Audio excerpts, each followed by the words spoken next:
Hello, my name is Elijah. I had the honor and privilege of serving as God's prophet during a very dark time in the nation of Israel. For many years, Israel had been one kingdom under one king. But due to the sins of one of those kings, God saw fit to split the nation in two. That king retained the nation of Judah in the south, and the rest, which kept the name Israel, got a new king. But that was the beginning of a very bad time for Israel. They would have many kings over the years, but not one of them was a good person. They might have started out good, but somewhere along the line, they always went bad. The worst king of Israel, however, was a man named Ahab. He's best remembered, in fact, as the most evil king that Israel ever had. And as if Ahab wasn't bad enough, his wife Jezebel was an even greater monster. She was a princess from the nation of Phoenicia to our north, but they didn't worship God in Phoenicia. They worshipped an idol known as Baal, who they believed controlled the weather. Bunch of malarkey, but unfortunately the thing about Baal worshippers, they didn't like competition. So when Jezebel became queen of Israel, she brought in 850 prophets of Baal and began a campaign to wipe the worship of the one true God out of Israel. As you can imagine, God was not happy about that. That's when he called me to deliver a warning to Ahab. A judgment, really. I made my way into the palace. No one even noticed me until I was right there in the throne room, and even then not till I was speaking. I said, Ahab, God is mad with you. You have led the people away from him, and he's not going to stand for it. Know that not a drop of rain will fall from the sky, nor any dew touch the ground, until I, Elijah, God's prophet, say otherwise. Now, normally, if someone had done that, Ahab and Jezebel would have ordered them killed on the spot. But I believe God had a hand in things, because they were so shocked that they didn't do anything until I was already long gone.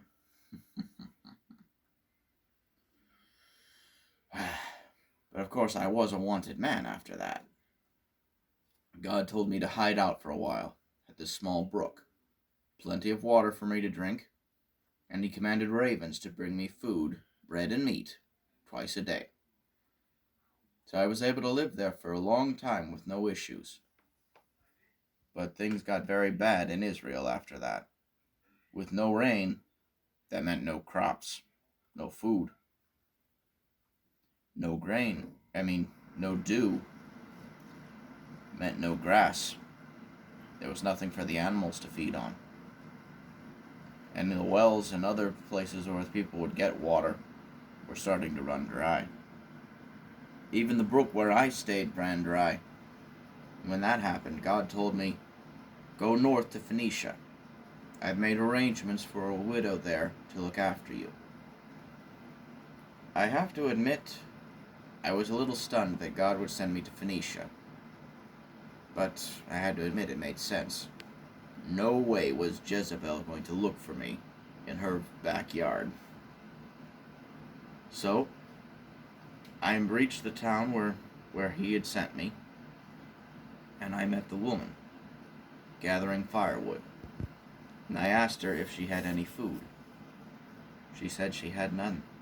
All she had was enough bread or flour and oil to make one small loaf of bread, and then she and her son would die of starvation.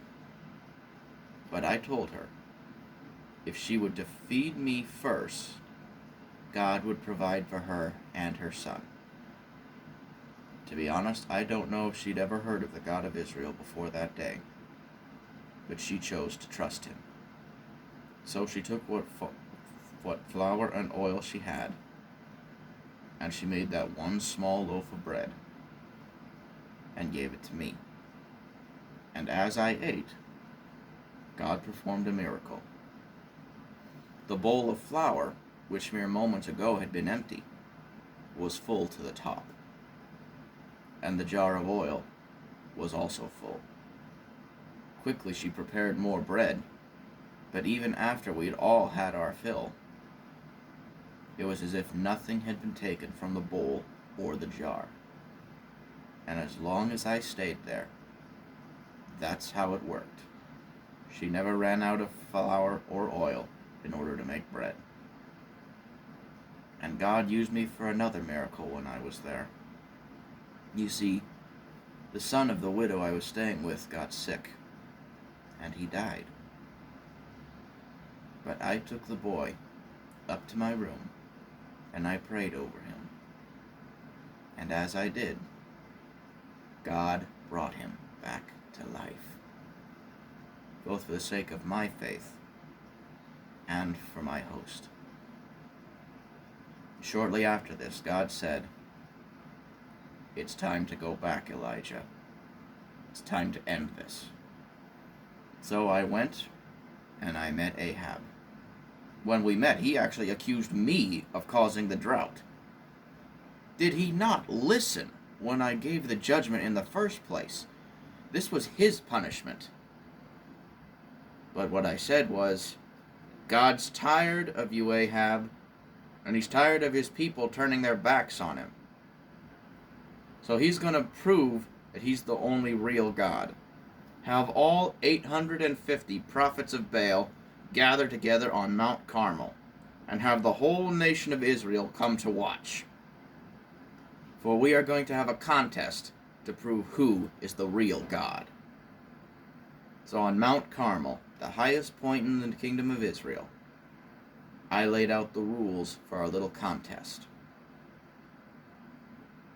God is tired of you constantly going which one way or another, but not to him, I said. So here we are going to prove once and for all who's the real God. If Baal is God, then serve him. But if only the Lord is God, then serve him and serve him only. To prove who is the real God, both I and the prophets of Baal will offer a sacrifice. But we will not light the fire to burn it. We will call on our gods, and the God that answers by fire is the one and only true God. And I'll even let the prophets of Baal go first. Now, Mount Carmel was actually a place where the prophets of Baal worshipped their idol. So they had an altar set up and ready. They put wood and meat on the altar, and then they started their rituals, trying to get Baal's attention. Quite the show, to be honest. They flailed around in wild dances, they cried out at the top of their lungs, they worked themselves into a frenzy for hours. And all that time, nothing happened, except them making fools of themselves. The people were starting to get upset, starting to feel like they'd been duped. Some of the prophets of Baal were even so exhausted that they dropped down, dead from their efforts. Personally, I couldn't help but tease them a little. "Call louder," I said. "Surely Baal is a god. Perhaps you've just caught him at a bad time. Maybe he's off on a long journey. Maybe you caught him in the bathroom." Of course, everything I said was just further proof that Baal was no god. And eventually, those that hadn't died from their efforts gave up. That's when I got up and said, "My turn." So I constructed an altar of my own from 12 large, uncut stones, just as God had commanded our ancestors. I placed the wood, and I placed the meat. And then I dug a trench all the way around the altar. And I ordered water poured on that. And I ordered it poured until that trench was full. that sacrifice was so wet, it should have been impossible to catch fire. But as I knelt down and prayed that God would answer, fire not only fell from the sky and struck my altar, but the fire was so hot, not only were the meat and wood burnt, but the rocks that the altar was made of burnt to cinder as well. And the water in the trench was vaporized. I turned around, and as soon as I did, in one voice, the people of Israel cried out, "The Lord is God." I turned to some of Ahab's soldiers and said, "Get rid of what prophets of Baal are left. We don't need their corruption here anymore." And then I turned to Ahab and said, "You better get going. Rain's coming. If you're not quick, your chariot's going to get stuck in the mud." Ahab took off, but the rain got there faster, and his chariot did get stuck in the mud. That's far from the end of my story, but perhaps that's what I'm best known for. And the greatest lesson of all is that only God is God.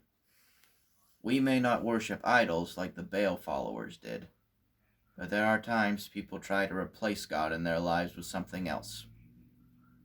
But just like that led to Ahab's following Baal led to a drought, when we follow other things that aren't God, it gets us hurt. But when we follow God, He provides for us. I followed God all the days of my life. He provided for me at the brook. He provided for me and the widow who hosted me. And when the people turned back to Him, He provided the rain that they so needed. Trust God. And just as the first and second commandments tell us, only God is God. Do not worship anyone or anything else.